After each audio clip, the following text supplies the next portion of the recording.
Compartía el mensaje que en esta tarde quisiera de alguna manera también transmitir a la iglesia, porque creo que tenemos que crecer al unísono. Yo creo que es bueno que toda la familia oigan las enseñanzas y las instrucciones que se dan. Y cuando me preguntan muchas veces por qué hay tan pocos datos, por qué hay tan poca información acerca de la infancia y de la juventud del Señor. Bueno, realmente la Biblia enfatiza los últimos 3 años de su vida. Ahí está mayoritariamente el énfasis, desde los 30 hasta los 33. Salvo su nacimiento, que se relata en la Biblia, en varios evangelios, la visita de aquellos astrólogos que vinieron de lejanas tierras, guiados sobrenaturalmente por una serie de astros que se habían alineado y que indicaban el momento, el día y el lugar donde había nacido, quitando el tiempo en el que es circuncidado conforme a la costumbre de aquellos tiempos, a los 8 días, quitando el relato que vamos a escuchar ahora. Prácticamente no conocemos nada de la infancia, de la adolescencia y de la juventud de nuestro Señor Jesucristo. Claro, se han dicho cantidad de barbaridades. He leído libros que dicen que él durante ese tiempo se fue a Egipto a aprender la magia y la astrología de los egipcios. Otros cuentan que se fue a la China y allí descubrió fórmulas mágicas que después él aplicó en su ministerio. He leído que estuvo en la India también, he leído que estuvo en Babilonia. Sí, se han dicho tantas barbaridades, pero la Biblia guarda absoluto silencio. ¿Cómo era la vida del Señor a los 14 años, a los 18, a los 20, a los 22? Nada. Cuando la Biblia guarda silencio sobre algo es porque realmente no necesitamos saber. No es algo que nos puede cambiar la vida, el saber lo que hizo o no hizo. Hay evangelios que son lo que se llaman evangelios apócrifos. Por ejemplo, en uno de ellos, en uno de tantos evangelios, quiero decirles que evangelios, es decir, biografías de Cristo, se escribieron aproximadamente 2000 evangelios circulaban. Y muchos de esos evangelios, apócrifos, tenían nombres de personajes bíblicos como para darle categoría al escrito, pero realmente no tiene nada que ver. El evangelio de Pedro. Pedro jamás escribió ningún evangelio, jamás. Sin embargo, hay un evangelio apócrifo que circula por ahí que se llama el Evangelio según San Pedro. Pero claro, no es lo mismo decir el Evangelio según San Pedro que el Evangelio según San Juanito, ¿no? O San Antonito. Entonces usaban el nombre de un personaje conocido como para darle caché a la literatura. El Evangelio según María Magdalena. Y tantos que circulan por ahí, el Evangelio de Tomás, el Evangelio de Judas, etcétera, etcétera. Nosotros tenemos solamente 4 evangelios y con eso es suficiente.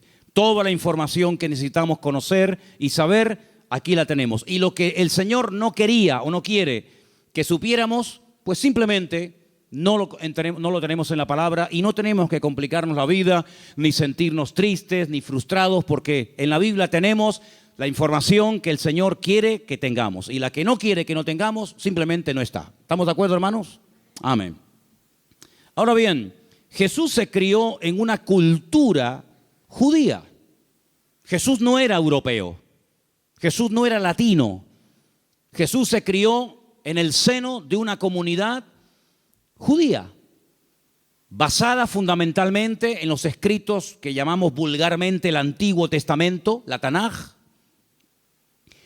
Y todo lo que hacían, todo lo que practicaban, todo lo que creían estaba basado en esas enseñanzas que el Señor había ido transmitiendo a lo largo de los siglos y de las generaciones a través de los profetas, fundamentalmente los mandamientos de la Torá recibidos en el monte Sinaí por mano y conducto de Moisés, ¿verdad?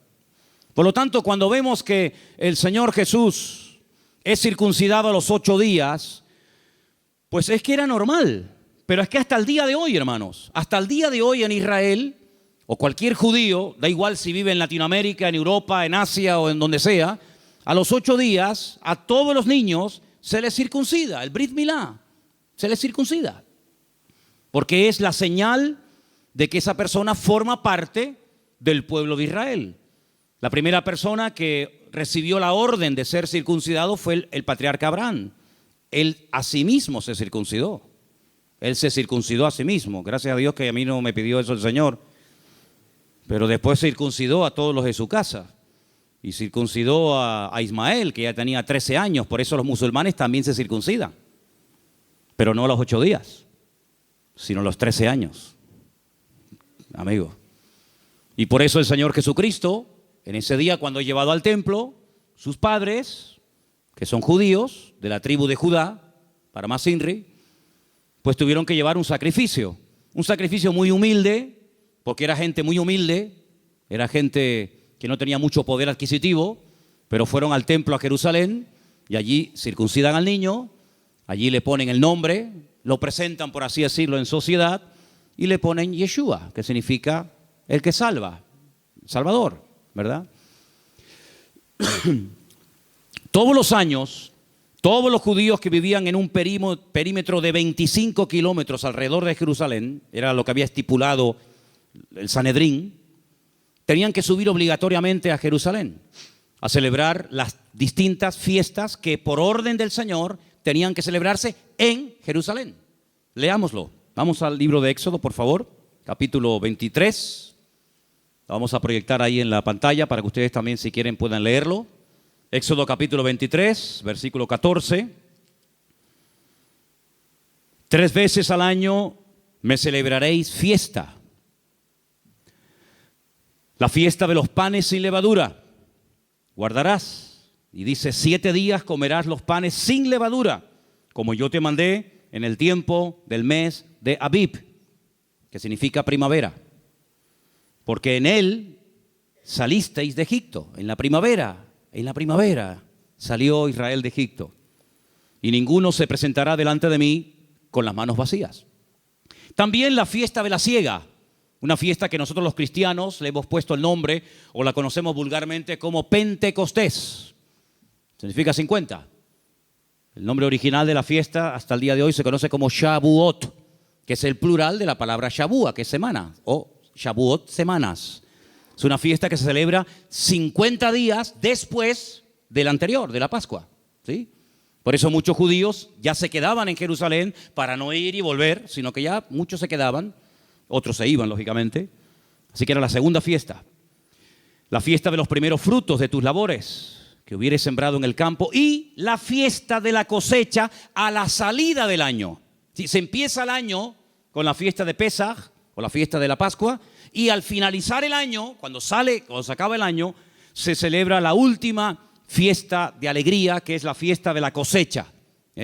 No de la de los primeros frutos, sino la fiesta grande, la de la alegría, la de la cosecha, que la conocemos como la fiesta de los tabernáculos. La palabra tabernáculos es Sukkot, que viene de la palabra suká. ¿Qué es una suká? Una suká es lo que hasta el día de hoy se hace durante una semana en Israel cuando se celebra esta fiesta entre los meses generalmente de septiembre y octubre, que le recuerda al pueblo de Israel que fueron peregrinos en el desierto durante 40 años antes de tomar posesión de la tierra de Canaán, de la tierra que fluye leche y miel, ¿verdad?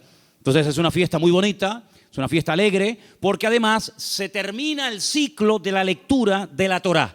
Por eso el último y gran día de la fiesta es un día muy alegre que se llama la Simjá Torá. Es el día en el que la gente saca los rollos de la Torá escritos a mano y los pasean y todo el mundo se alegra porque es cuando termina el ciclo de lectura bíblica y empieza al mismo tiempo el ciclo otra vez hasta el próximo año que se celebre la fiesta de los tabernáculos. Así que estas eran las 3 fiestas, las repito, la Pascua, Pentecostés y tabernáculos. Pesaj, Shavuot o Suká o Sukkot. Muy bien. 3 veces al año obligatoriamente todo israelita, todo judío tenía que subir a Jerusalén, al templo de Jerusalén, a celebrar estas fiestas, no con las manos vacías, sino como ya hemos dicho.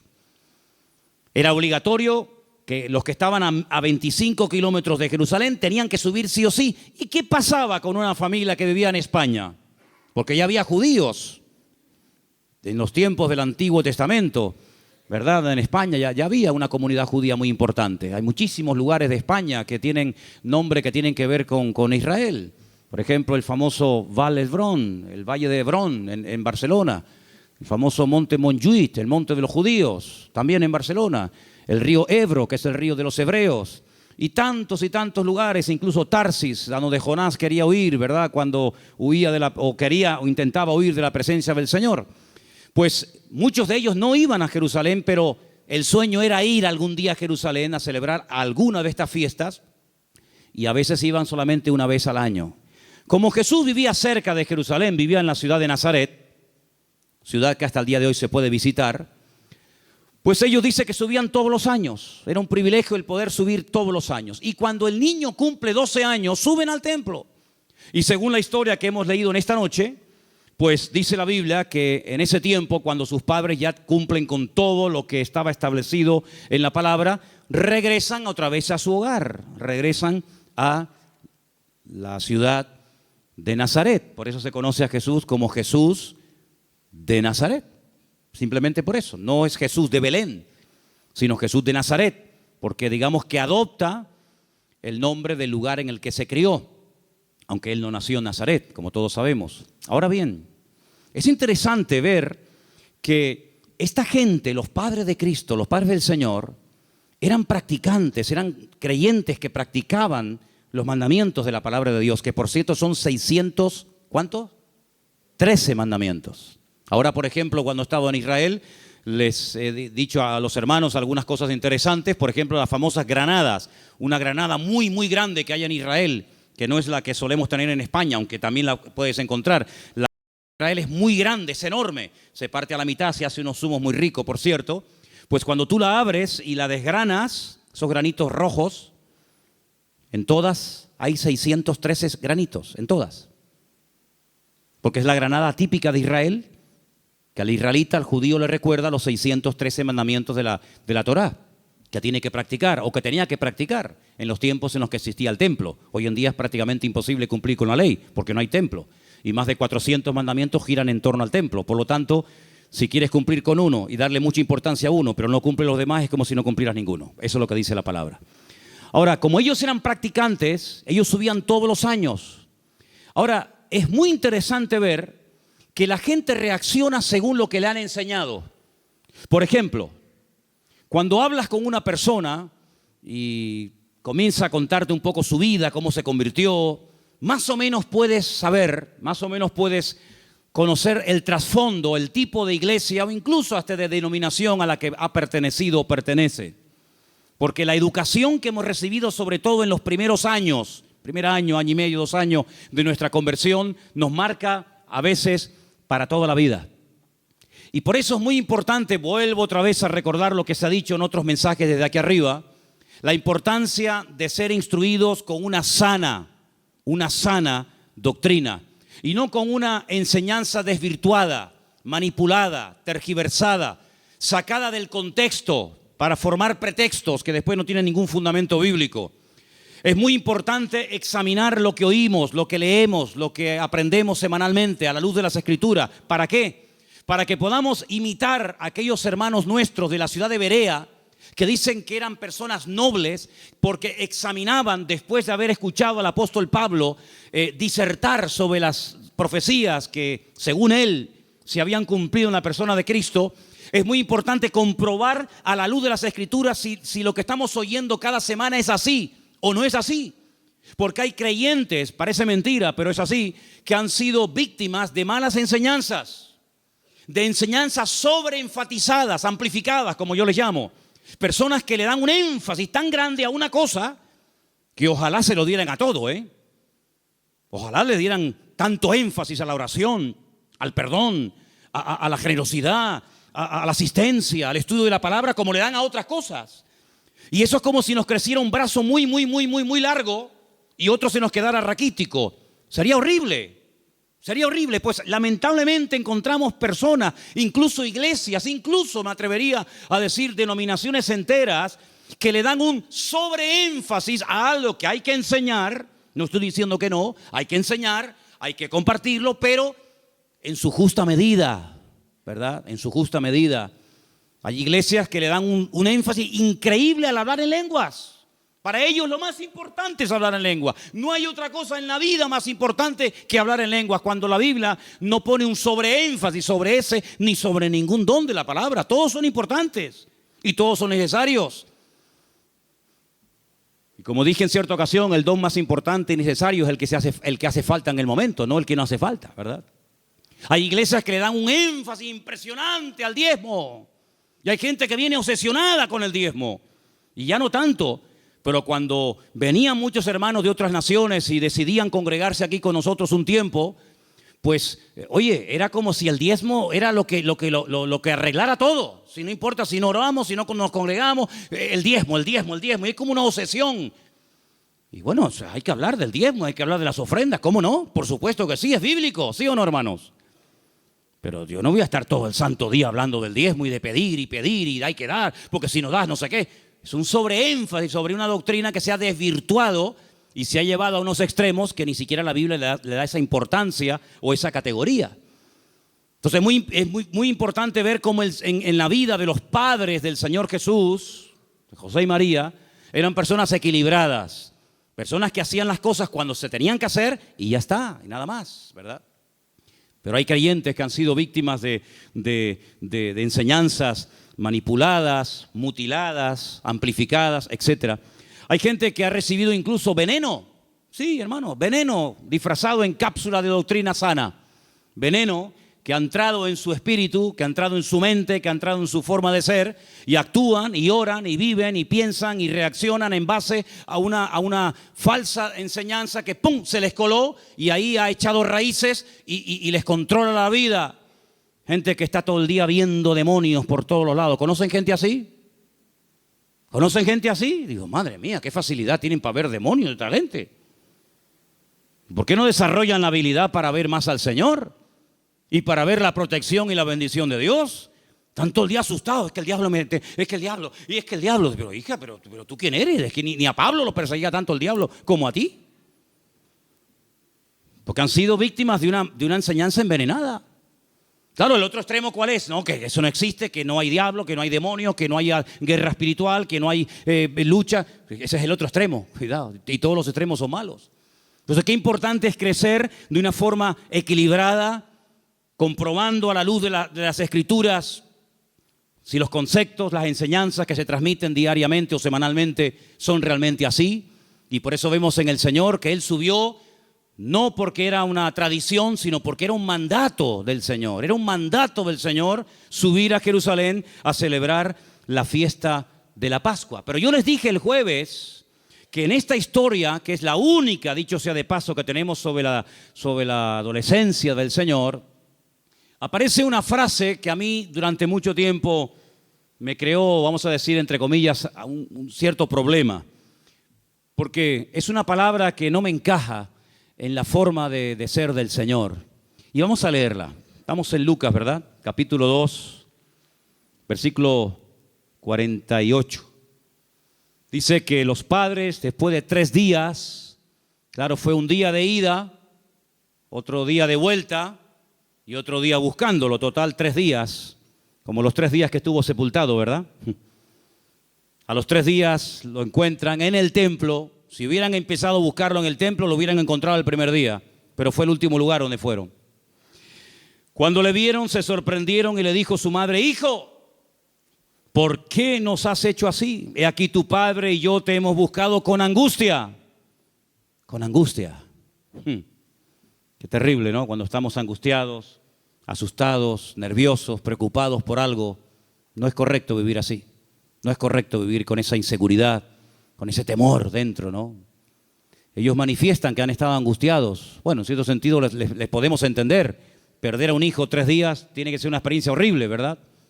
Entonces, cuando le vieron se sorprendieron, pero él les dijo, versículo 49, ¿por qué me buscabais? Como diciendo, pero ¿por qué estáis tan preocupados? ¿No sabíais que en los negocios de mi padre me es necesario estar? Y ahí aparece la palabra, y de hecho la tengo subrayada aquí en la Biblia, lo podéis comprobar. En los negocios. Y yo digo, ¿negocios? ¿No suena un poco chocante la palabra negocios en los labios del Señor, sí o no? ¿A usted no le choca? ¿A nadie le choca? Yo entonces me equivoqué de predicación hoy, ¿o no? A mí me choca mucho que el Señor hable de negocios. Porque la iglesia no es un negocio. ¿O es un negocio el reino del Señor?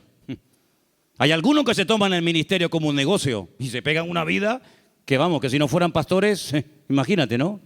Hay gente que se monta la vida cristiana como si fuera un negocio.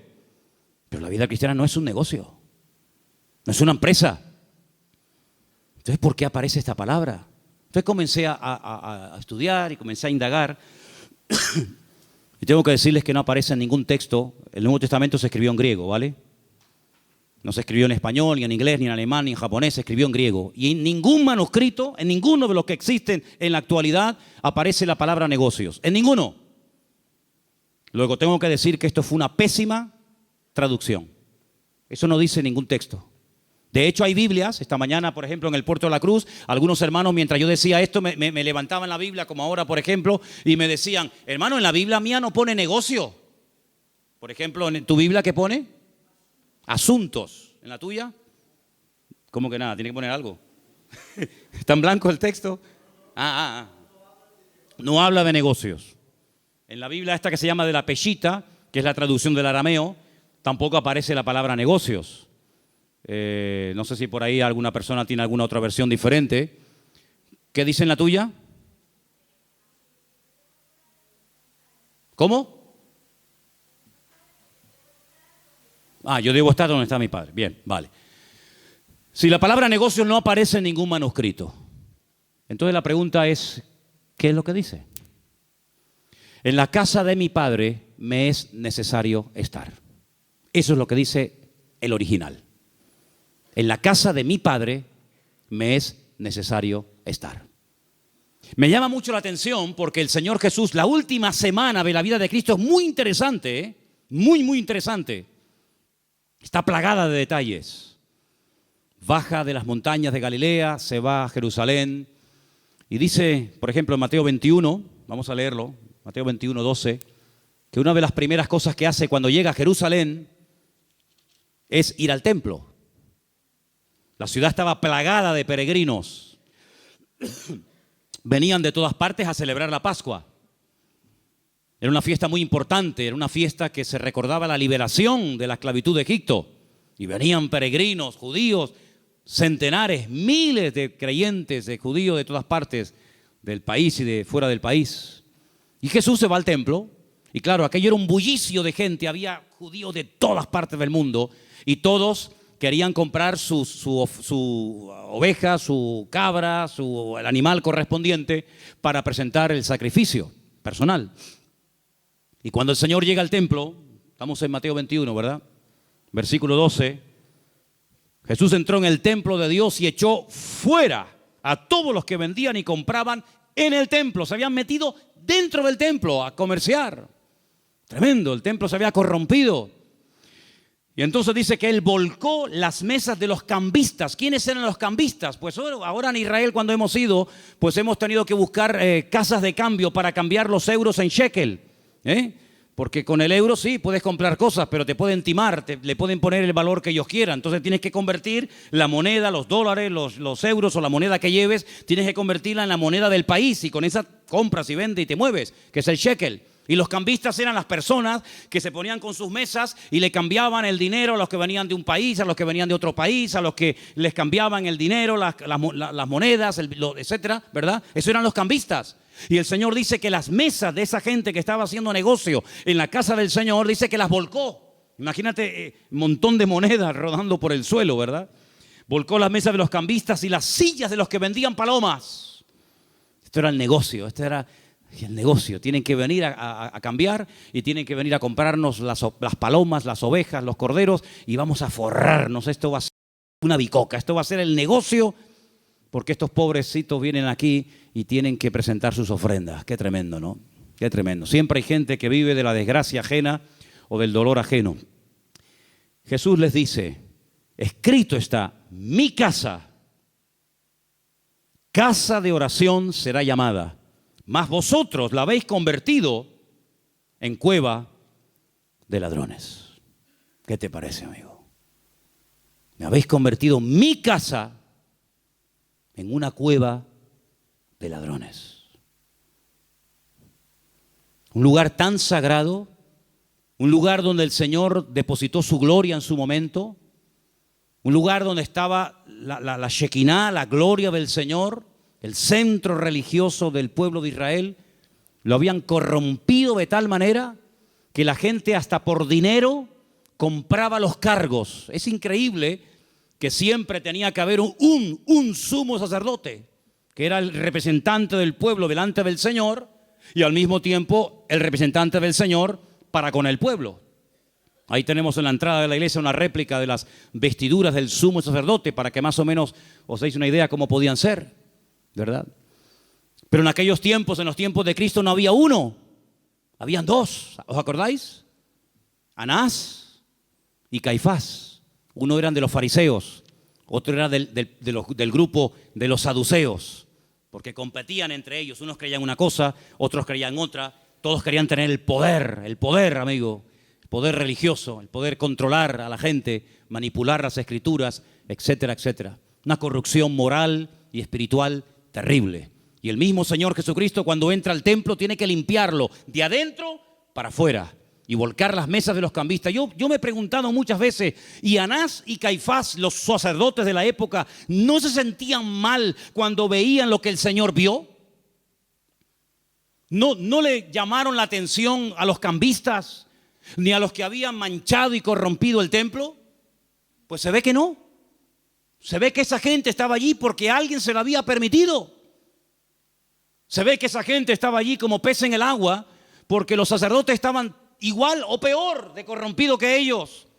Y quién sabe también si cobraban alguna comisión de paso, ¿verdad?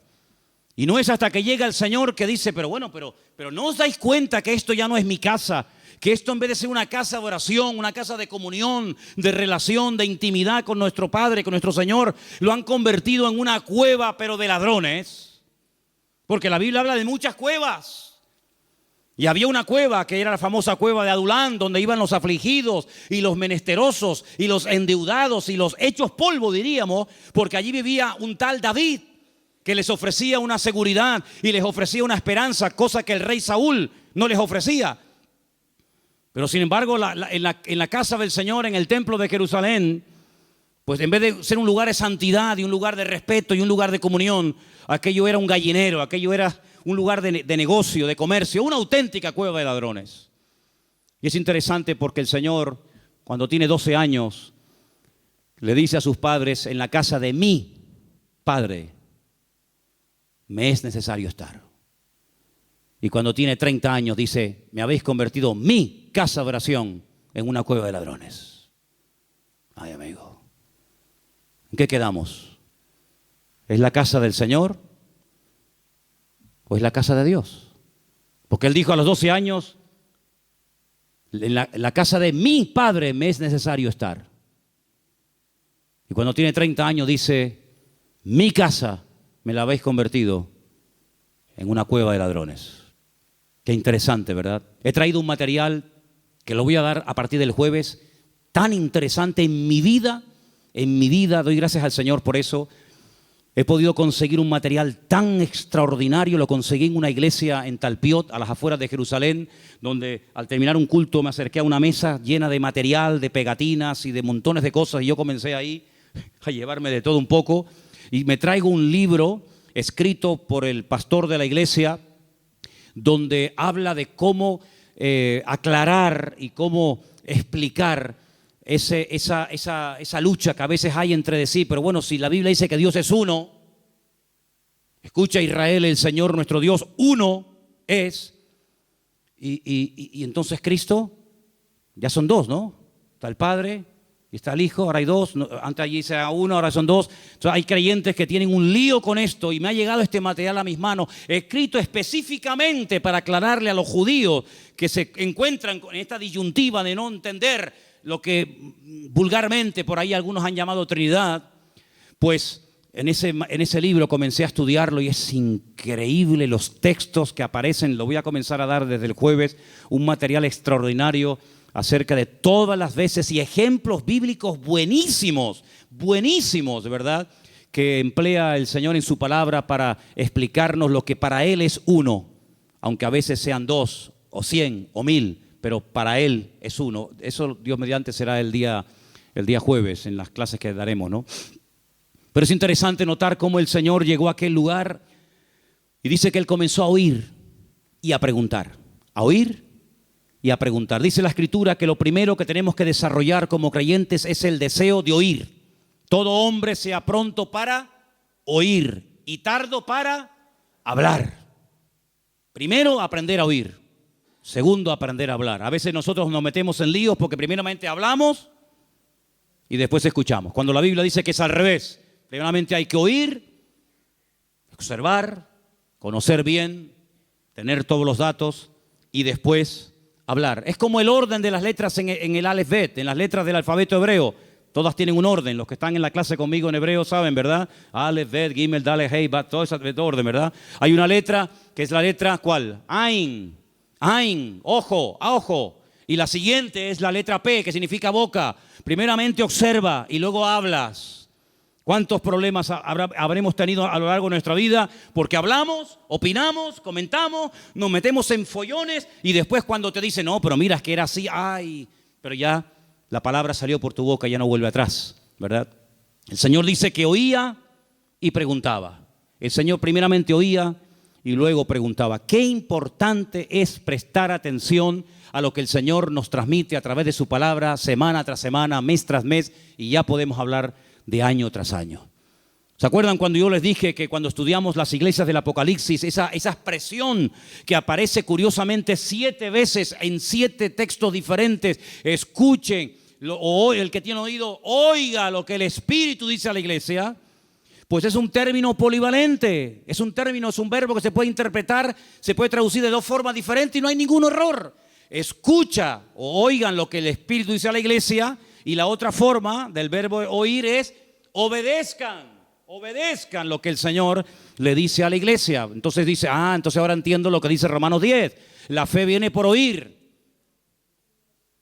¿No será mejor haber puesto la fe viene por obedecer y por obedecer lo que dice el Señor? Porque si fuera la fe que viene por oír, madre mía, ustedes que llevan 15 años escuchando palabras, tendrían que tener más fe que Moisés, Jeremías, Daniel y todos los patriarcas juntos. No es solamente por oír, hay gente que oye y oye y oye y oye, pero ¿qué de lo que oye ponen en práctica? ¿Se dan cuenta? Entonces el Señor dice que oía, escuchaba y luego preguntaba. Y por eso es muy importante, repito, oír atentamente, incluso hasta tomar nota. Sí, hermano, tomar nota, yo lo hago, tomar notas, pero también preguntar. No te vayas nunca con dudas en tu corazón. Una duda no aclarada mañana te puede ser una piedra en el zapato que te impide crecer y te impide madurar y desarrollarte adecuadamente en tu relación con el Señor. Pregunta, si no entiendes algo, sobre todo de la doctrina, no tanto del estilo, sino de las doctrinas elementales y básicas, que por cierto las tenemos ahí en el tablón de la iglesia y en la página web de la iglesia. En esto creemos, esto, 1, 2, 3, 4, en esto creemos. Si tiene usted alguna duda sobre la inspiración de las Escrituras, si tiene alguna duda acerca de la venida del Señor, si tiene alguna duda sobre algo que creemos o practicamos, pregunte. Nunca caerá mal usted por preguntar. En todo caso, nos molestará que nunca pregunte nada, ¿eh? Así que pierda el temor a preguntar, a indagar, a saber y averiguar. Ahora, quiero hacer notar algo muy interesante. Él dice, en la casa de mi padre me es necesario estar. ¿Cómo es posible que con 12 años tuviera tan claras las ideas y supiera dónde y dónde no tenía que estar? Con 12 años. Ahora, tenemos que trasladarnos, cuando yo les he dicho muchas veces que la Biblia se escribió en un contexto cultural completamente diferente a nosotros, es muy importante conocer ese contexto. ¿Se acuerdan cuando estudiamos hermenéutica? Uno de los puntos principales para interpretar adecuadamente un texto bíblico, un pasaje bíblico, es situarnos en el contexto de la época. Un niño de 12 años no es un niño de 12 años aquí en Tenerife, aquí en España. Un niño de 12 años hoy por hoy en Israel es responsable ante Dios y ante las autoridades de sus actos. Es más, un niño de 12 años en Israel, si comete un delito, puede ser condenado exactamente igual que una persona adulta con 18, 20 o 30 años, porque se le considera a partir de los 12 años responsable. De hecho, hay niños que están cumpliendo condenas de más de 20 años por delitos que han cometido a esa edad. Por lo tanto, allí se madura muy pronto. Aquí se madura muy lento. Aquí hay hijos que todavía tienen 40 años y aún no se han ido de la casa de los padres. Cuando yo veía a Yoseli hoy dándole el pecho a la niña, digo, prepárate, amiga, porque capaz que vas a estar así hasta los 40. ¿Qué te parece? Con 12 años en Israel ya eres un bar mitzvah, ya eres un hijo del mandato, ya eres responsable ante Dios y ante los hombres de tus acciones y de tus actos. Eso de que de tales es el reino de los cielos, de que los niños, bueno, los niños hasta los 12. A partir de los 12, amigo, ya eres responsable de tener tu relación con el Señor, de tener tu propia Biblia, de orar, de venir a la iglesia, de congregarte, de involucrarte y no depender siempre de papá, de mamá, de la llamadita, del líder de jóvenes, del pastor, de fulano, de mengano. Ya con 12 años, venga, a caminar, amigo. A los 12 años se le dice al niño, ya puedes bajar de ahí arriba, del balcón de mamá, y ya te puedes meter aquí en el culto con los hombres, y ya puedes votar, y ya puedes opinar, y ya puedes hacer olé, ya puedes subir arriba a leer la palabra, y ya eres un hombre a los 12 años. Por eso el Señor a los 12 años era más adulto que muchos con 30 hoy en día. Y por eso Él tenía su identidad claramente establecida, cosa que algunos todavía no tienen claramente establecida. Hay personas que todavía están mirando a izquierda, a derecha, delante, detrás, a ver cuál va a ser su modelo, a ver a quién van a imitar, a ver cómo me voy a cortar el pelo, a ver de qué medida me lo voy a poner, a ver qué tatuaje me hago, a ver con quién me identifico, con el motero, con el punky, con el siniestro o con quién me identifico, porque todavía no han encontrado su lugar en la vida, todavía no tienen una fuente de... Yo he predicado hace poco, ahora cuando estuve en Italia y en Suiza, predicaba, digo, hermano, toda iglesia tiene que tener bien clara cuál va a ser su fuente de identidad, su fuente de inspiración. Y creo que nuestra fuente de inspiración y nuestra identidad la tenemos 100% en Cristo Jesús, nuestro Señor nuestro. ¿Cuántos dicen amén? Por eso el imitar a fulano, imitar a mengano, cómo ora, cómo predica, cómo se mueve, es lo más ridículo del mundo. Entra en tu aposento y tu Padre que te ve en lo secreto te recompensará en público. Una de las cosas que tenemos que orar y pedirle al Señor, y si puede ser antes de que termine este año, que ya está a la vuelta de la esquina, mejor que mejor, es decir, Señor, quiero saber a qué me has llamado, cuál es mi lugar, cuáles son los talentos que tengo y lo que no tengo. Con todo respeto, digo esto ahora. Ahora vino el barco, gloria a Dios, ojalá viniera más. Ahora todos se quieren ir al barco. Mañana viene el avión y todos se quieren ir con el avión. Y mañana viene un submarino cristiano y todos se quieren ir con el submarino cristiano. Y mañana viene un cantante famoso y todos quieren ser como el cantante famoso. Y pasado viene... hermanos, gloria a Dios por todos estos ministerios. Gloria a Dios. Yo me alegro muchísimo y me alegro mucho de que los jóvenes... Después le pedí a Saray que diera un breve testimonio porque los jóvenes de esta iglesia, y estamos muy contentos por ello, creo que han tenido una buena participación y un buen ejemplo y otros hermanos también. Cuando digo jóvenes, métanse ustedes también. Me refiero a ustedes también, hermano. ¿Sí?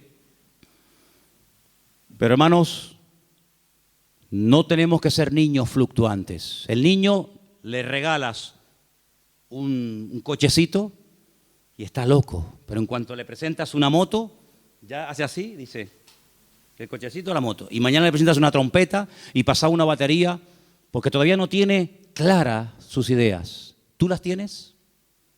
¿Tú tienes claras las ideas? ¿Las tienes claras? ¿Motero? Gloria a Dios, amén.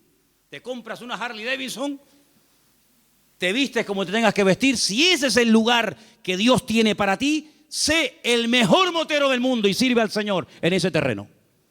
Pero ¿y si ese no es tu terreno, amigo? ¿Para qué te compraste la moto? ¿Te pusiste el parche? ¿Para qué?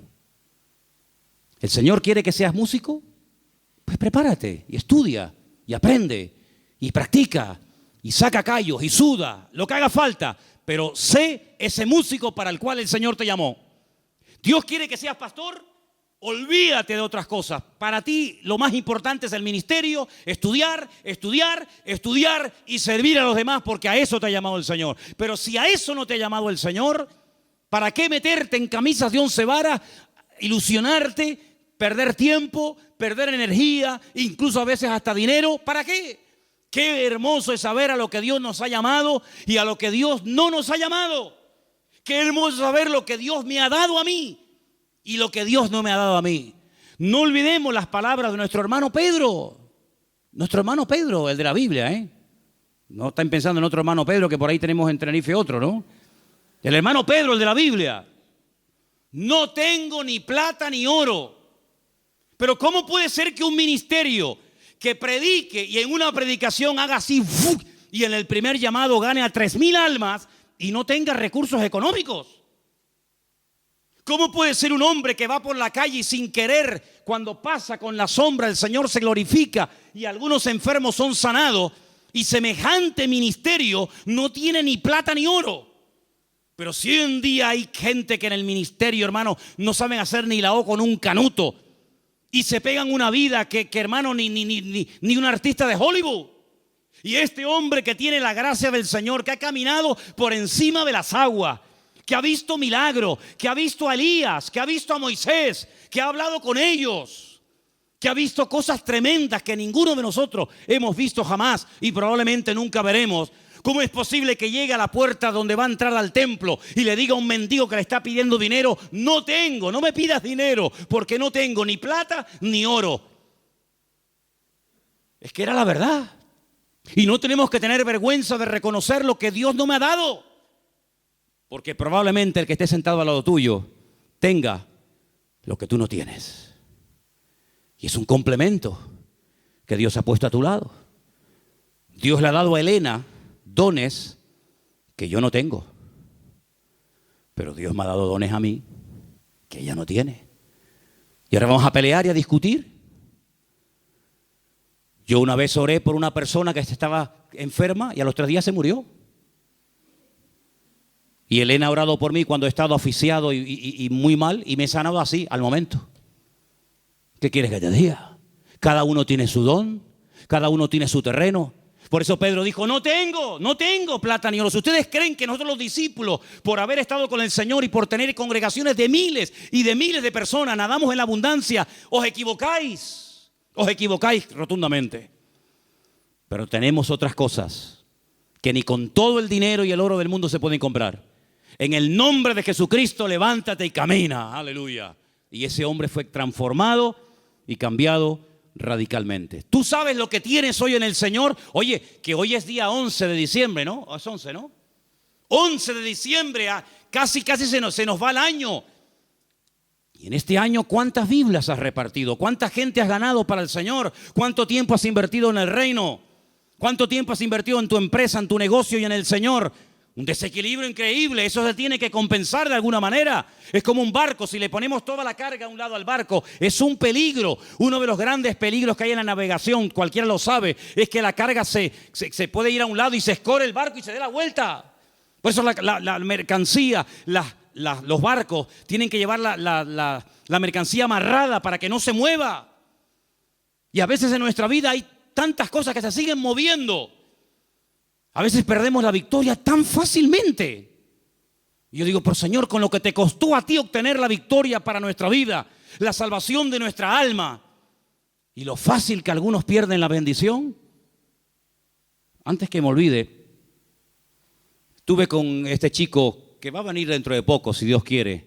Seguramente nos está viendo ahora desde la ciudad de Beersheba, allí en el sur de Israel, en el desierto del Negev, donde vivía el patriarca Abraham, nuestro hermano Guido, contándome su testimonio ahora que estuvimos allí con él en Tel Aviv. Me contaba en medio de su testimonio, un testimonio tremendo.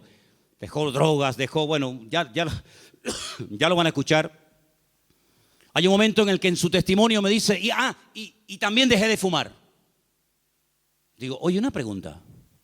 Porque él mismo me dice en su testimonio que la droga la dejó así, fácil. Y las cosas que hacía, que eran terribles, que ya las escucharán de su boca, así. Pero dice: con el tabaco tenía una lucha, Manolo. Pero lo dejé. Y entonces cuando él me cuenta esto, yo le pregunto: ¿y cómo lo dejaste? Me dice: pues te voy a contar algo. Dice: cayó en mis manos un libro que lo escribió un señor que fumaba 3 cajetillas diarias durante un montón de años. Y un día se plantea el hecho de dejarlo, pero no solamente dejarlo, sino ayudar a otros fumadores. y creó un método, no me acuerdo ahora cómo se llama, y ese método lo escribió en un libro. Y me dice, ese libro cayó en mis manos y aún no lo había terminado de leer y ya no probé nunca más el cigarrillo. Y le digo, dame ese libro ahora mismo. Cuidado, no es porque yo fume, ¿no? Como estoy yo a garanta como para fumar ahora. Y le digo, dame ese libro. Entonces me lo mandó por ¿cómo se llama eso? PDF. Yo veo que ustedes están puestos en eso. En PDF. Entonces, lo he imprimido, se ha imprimido arriba y quiero ofrecerlo a los hermanos de la iglesia. Es un material increíble que he traído de Israel. Él dice en el libro que fúmate este último cigarro con todo el placer del mundo porque va a ser el último que vas a fumar. Incluso él tiene escuelas, tiene talleres donde dice, y si después de hacer lo que yo te digo no lo dejas, yo te devuelvo el dinero. Entonces yo digo, ¿eso tiene que ser una bomba? ¿Eso tiene que ser una pasada? Entonces lo tengo, para no preguntar ahora públicamente nada, porque eso es una cosa muy personal. Si después del culto algún hermano o hermana dice, mira, yo lo voy a leer, pero me dijo, tienes que leerlo todo, ¿eh? Tienes que leerlo todo. Digo, vale, yo se lo diré a los hermanos que lo lean. Yo ya lo tengo ese material y oye, por probar, ¿no? Por probar no se pierde nada. ¿Estamos de acuerdo? ¿Estamos de acuerdo o no? Amén. Termino. Vale.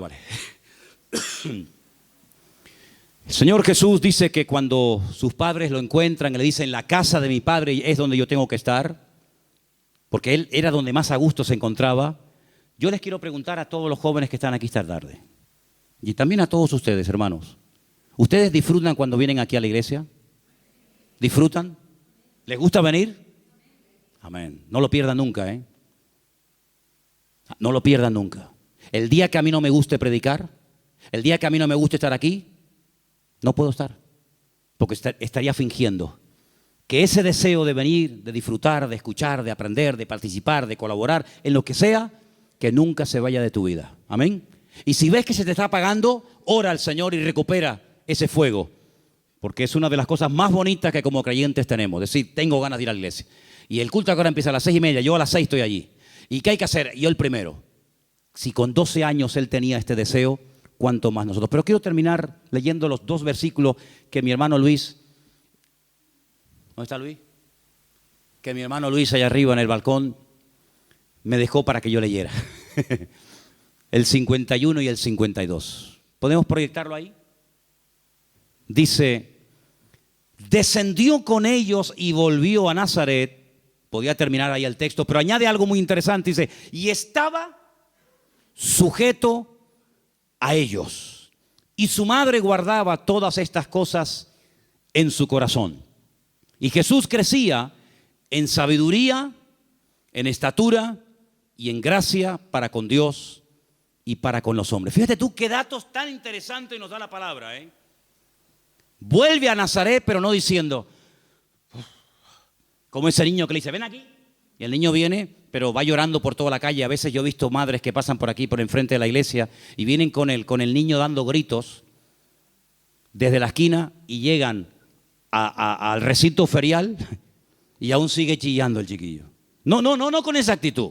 No volvió con esa actitud de malcriado, sino dice que volvió sujeto a sus padres.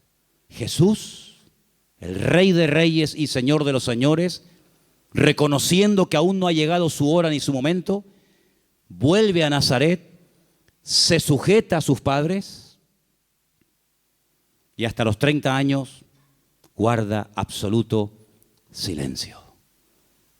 Qué acto de humildad, ¿verdad, hermanos? Qué acto de humildad. Se sujetó, se sometió a sus padres. ¿Y tú a quién te sujetas? ¿A quién te sometes tú? ¿Quién es tu cabeza? ¿Quién es tu autoridad espiritual?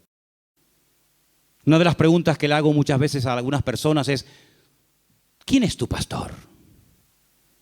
¿Quién es tu pastor? Y alguno me responde, no, el Señor es mi pastor. Digo, ya. Si el Señor fuera tu pastor, tú también tendrías un pastor en esta tierra. Porque eso es lo que nos enseña la palabra de Dios. Someternos, sujetarnos los unos a los otros. Y aprender los mayores o los menores de los mayores y servirnos los unos a los otros. Es lo que dice la Biblia, someternos, sujetarnos, aprender los unos de los otros. Pero luego hay algo muy interesante y es cómo crecía el Señor. Ponme otra vez el último versículo. Dice que crecía en estatura. Gloria a Dios. Le pregunté hace un rato a Nuria, que estaba por ahí dando vueltas, Eva, la pequeñita, inquieta. Claro, ya aprendió a caminar. Y le digo, ¿cómo te gustaba más? ¿Cuando era como esta pequeñita en brazos? ¿O como ahora que no para y sube y baja y entra y entra por todos lados? Ay, amigo, ¿qué te parece?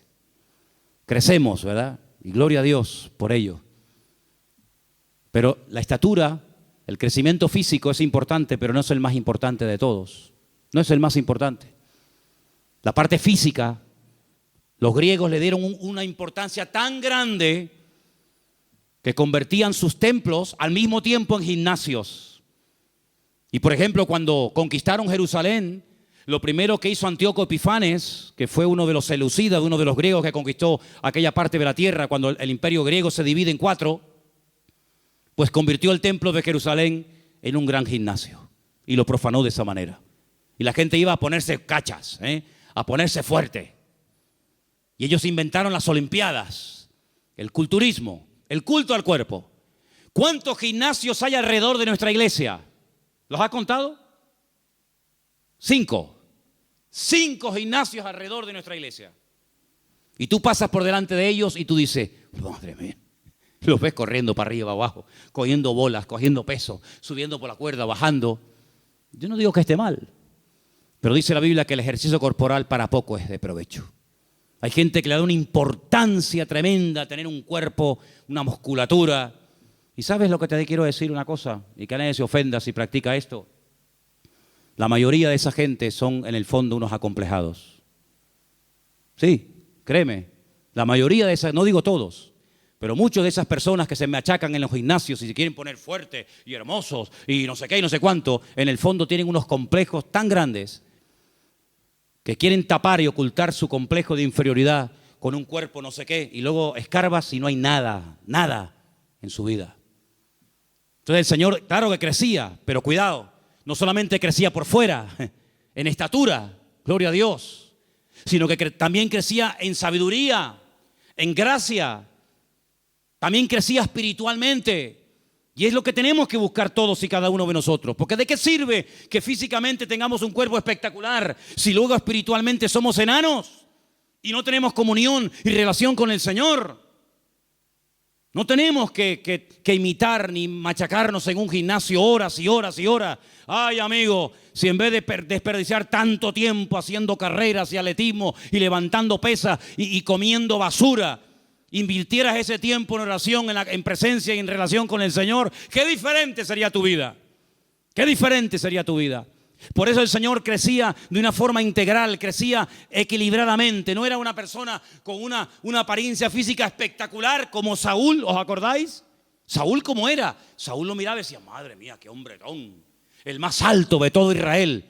Y espiritualmente, un desastre, pero físicamente espectacular. ¿Cómo era Absalón? ¿Os acordáis de Absalón? Hemos estado ahora recientemente en su tumba, allí en Jerusalén. ¿Cómo era Absalón? Dice que desde la cabeza, desde la coronilla, hasta la planta de los pies, era sin defecto. Hermoso, algo espectacular. Una melena que ni el león de la metro, hermanos. Se la cortaba una vez al año porque sé que le molestaba. Claro, presumía de tanta cabellera y dime de qué presumes y te diré de qué careces. Al final la cabellera se terminó convirtiendo en su enemigo. Y dice que un día cabalgando en un bosque quedó colgado por los pelos y allí lo mataron. No estoy diciendo que si te dejas crecer el cabello te vas a quedar colgado, pero, amigo, hombres espectaculares, hombres que tú decías, madre mía, este hombre tremendo. Sin embargo, espiritualmente, ¿cómo eran? Personas que no habían crecido ni habían madurado. El Señor crecía por fuera, por dentro, delante de Dios, delante de los hombres, un crecimiento equilibrado. ¿Estamos creciendo, hermano? Yo les pregunto, hermanita, escúchame, ¿estás creciendo? Jóvenes, ¿estáis creciendo en el Señor? ¿Estáis cada día más fuertes, más robustos en Cristo? ¿Tenéis las ideas claras? ¿Estáis creciendo? carácter, en integridad, en compromiso. Se te puede decir algo, te enfadas y te vas de la iglesia cuando te dicen, no, mira, ahora no hagas esto. No me voy. ¿Estás creciendo? Oye, es 11 de diciembre, ¿eh? Es 11 de diciembre. Has tenido enero, febrero, marzo, abril, mayo, junio, julio, agosto, septiembre, octubre, noviembre. Y ahora te quedan nada, dos días y todavía peleando con el horario, con tu carácter, con tu impulsividad, con tu genio, con tu orgullo. Hermanos, tenemos que crecer, tenemos que madurar. No vamos a afectar a esta ciudad si no crecemos y si no maduramos. La maldad está creciendo, ¿sí o no? Tremendo. La maldad está creciendo, pero es que la iglesia tiene que crecer más rápido que la maldad. Nosotros tenemos que crecer más rápido que el pecado. No puede crecer más la homosexualidad que la iglesia del Señor. No puede crecer más la drogadicción. No puede crecer más la maldad en la ciudad que nosotros como pueblo de Dios. Cada día tenemos que crecer y madurar más. Y cada día tener más paciencia y más amor y más perseverancia. Esa es la voluntad de Dios para todos. ¿Cuántos dicen amén? Claro que a los 12 años dejaba con la boca abierta, pero no era el tiempo, no era el tiempo. Una vez me pusieron un vídeo, y termino, de un niño, el niño predicador. Lo habéis visto, ¿no? Hay por ahí, por YouTube, algunas predicaciones de este muchachito. Sí, muy bien. Pero ni el Señor Jesucristo con 12 años empezó su ministerio. Sino todo tiene un tiempo en la vida. Todo tiene un tiempo en la vida. A los 12 años dejaba con la boca abierta a los doctores de la ley en Jerusalén. Pero los padres le dijeron, para casa. Y se sujetó a sus padres y hasta los 30 años no volvió a abrir la boca. Hasta los 30 años. Aprendió a esperar. Aprendió que llegara su momento. No te precipites. No te metas donde no te ha llamado el Señor. Porque hay momentos en los que nosotros podemos meternos en terrenos y en ambientes y en circunstancias en los cuales nosotros, con nuestra experiencia y con nuestra etcétera, podemos abrirnos camino. Pero cuidado, dejemos que el Señor vaya adelante, hermanos. La nube que dirigía al pueblo iba adelante, el pueblo iba detrás. Y cuando la nube se paraba, el pueblo se detenía y acampaba y hacía noche. Y a veces se detenía un día, otras veces un año. Y el pueblo tuvo que aprender a caminar al ritmo y al paso que le marcaba el Señor. Y ese es el ritmo con el que nosotros tenemos que crecer. Y yo creo que en este año el Señor nos ha ido marcando el paso de una forma increíble. Y he visto que muchos se han esforzado y han caminado y han crecido y han ido al ritmo que el Señor le ha ido marcando las pautas y los tiempos en nuestra vida y en nuestra congregación. Y yo quiero animar a todos que antes de que termine el año, hermano, si te has quedado atrás, te recuerdo el retiro que tuvimos a primero de año, creo que fue por el mes de febrero. ¿A quién atacó a Amalek? ¿Os acordáis de aquel retiro que tuvimos? ¿A quién atacó a Amalek? A la retaguardia, a los que iban atrás, a los que se habían quedado retrasados, a los que no iban al ritmo del pueblo. Por ahí vino el ataque. Los demás iban avanzando y aquellos cansados, los fatigados, los débiles, por ahí les vino el ataque. Por eso, hermano, si te has quedado atrás, venga. Corre, métete en el pelotón y seguimos al ritmo del Señor. Por eso, hermanos, dice que cuando cumplieron con todo, volvieron a Nazaret. Mientras no cumplieron con todo, no volvieron. ¿Para qué volver? ¿Estamos cumpliendo con todo? Hay gente que asiste a la iglesia. Sí, yo les veo aquí esta tarde. Yo no soy ciego, les veo. Estáis cumpliendo una parte muy importante que es la de congregaros. No dejar de congregarse como algunos tienen por costumbre, pero cuidado, eso es un área nada más, ¿eh? Eso es un área. Pero, ¿y tu vida de relación con Dios? ¿Tienes relación con Dios? ¿O vives de cultos? Vaya amigo. ¿Tienes comunión con el Señor? ¿Estás involucrado en la obra? Me decían antes del culto que anunciara, que pidiera. Hombre, después de semejante mensaje, esto tiene que ser una bomba lo que voy a decir ahora, ¿no? Pero me dijeron que pidiera voluntarios para esta semana para colaborar en el rastro. Hay algunas personas que vienen a esta iglesia a comer y comen bien, ¿eh? Aquí en esta iglesia se come bien, ¿sí o no? Hombre, ya lo creo, aquí se come pero bien. Y si no, vete por fuera para ver lo que te ponen. Aquí se come bien. Pues hay personas que vienen a esta iglesia a comer y nunca les veo que echen una mano en el rastro. Nunca. Nunca. ¿Y de qué te crees que se paga todo esto? Necesitamos voluntarios que vengan a echar una mano en esta puerta que el Señor nos habrá abierto digna para poder servir al Señor y al mismo tiempo para poder apoyar la obra de Dios. Los escalones de la iglesia aún no los hemos podido poner. ¿Cómo es posible eso? ¿Cómo puede ser eso? Hay 2 meses en el año en el que la iglesia se desmadra. Uno es en el verano y otro es en esta fecha de diciembre, donde regalo va, regalo viene, regalo para el abuelo, regalos para el tío, regalo para el niño, regalo para la mamá, regalos para fulano, regalos para mengano. ¿Y qué le vamos a regalar a la obra del Señor en este año? ¿Qué le vamos a regalar? ¿Qué le hace falta a la obra? ¿Qué le hace falta a la obra? Yo mañana quiero comprar 100 Biblias y por fe las vamos a comprar. Yo quiero ver terminadas esos escalones. Entonces todos y cada uno de nosotros, hermanos, tenemos oportunidades cada día para demostrar nuestro crecimiento y nuestra madurez. Viniendo, hombre, faltaría más que no vengas, eso es el mínimo. Pero hermanos, vamos a involucrarnos. El día 25 tenemos una oportunidad de oro para que cada uno de los que estamos aquí esta noche, que somos bastantes, para que cada uno de nosotros pudiera traer uno. Bueno, si cada uno de nosotros trajera una visita ese domingo, no cabríamos aquí. Pero vamos a orar para que Dios ponga en nuestro camino personas que vengan el domingo contigo y oigan el mensaje verdadero del Evangelio. ¿Cuántos dicen amén? Así que, hermanos, manos a la obra. Menos siesta y vamos a involucrarnos en las cosas del Señor. Amén. Muchas gracias porque hasta aquí hemos sentido tu bendición, tu presencia. Gracias por este testimonio de cómo se está alcanzando a este sector de la población tan necesitado como es el de los moteros. Pedimos por este ministerio que tú lo sigas usando, que se extienda tu palabra en ese mundo, en ese gremio, y que muchos, Señor, pasen de muerte a vida y conozcan la verdadera libertad, que es conocerte a ti, Señor. Pedimos que bendigas ahora las clases donde los niños van a ser instruidos en tu palabra y también a nosotros. Bendícenos y háblanos a través de tu palabra. Oramos por los hermanos que están en este momento en directo, viendo y escuchando también este culto y que están a punto de escuchar este mensaje, esta enseñanza. Pedimos, Señor, tu dirección.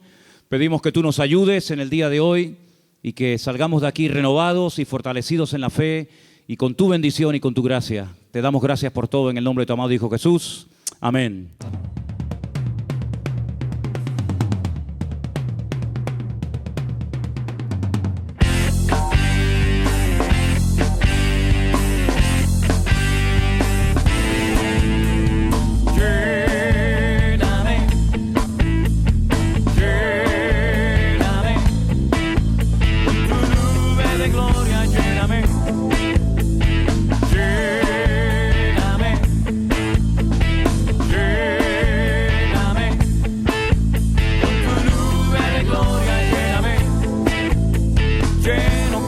Estar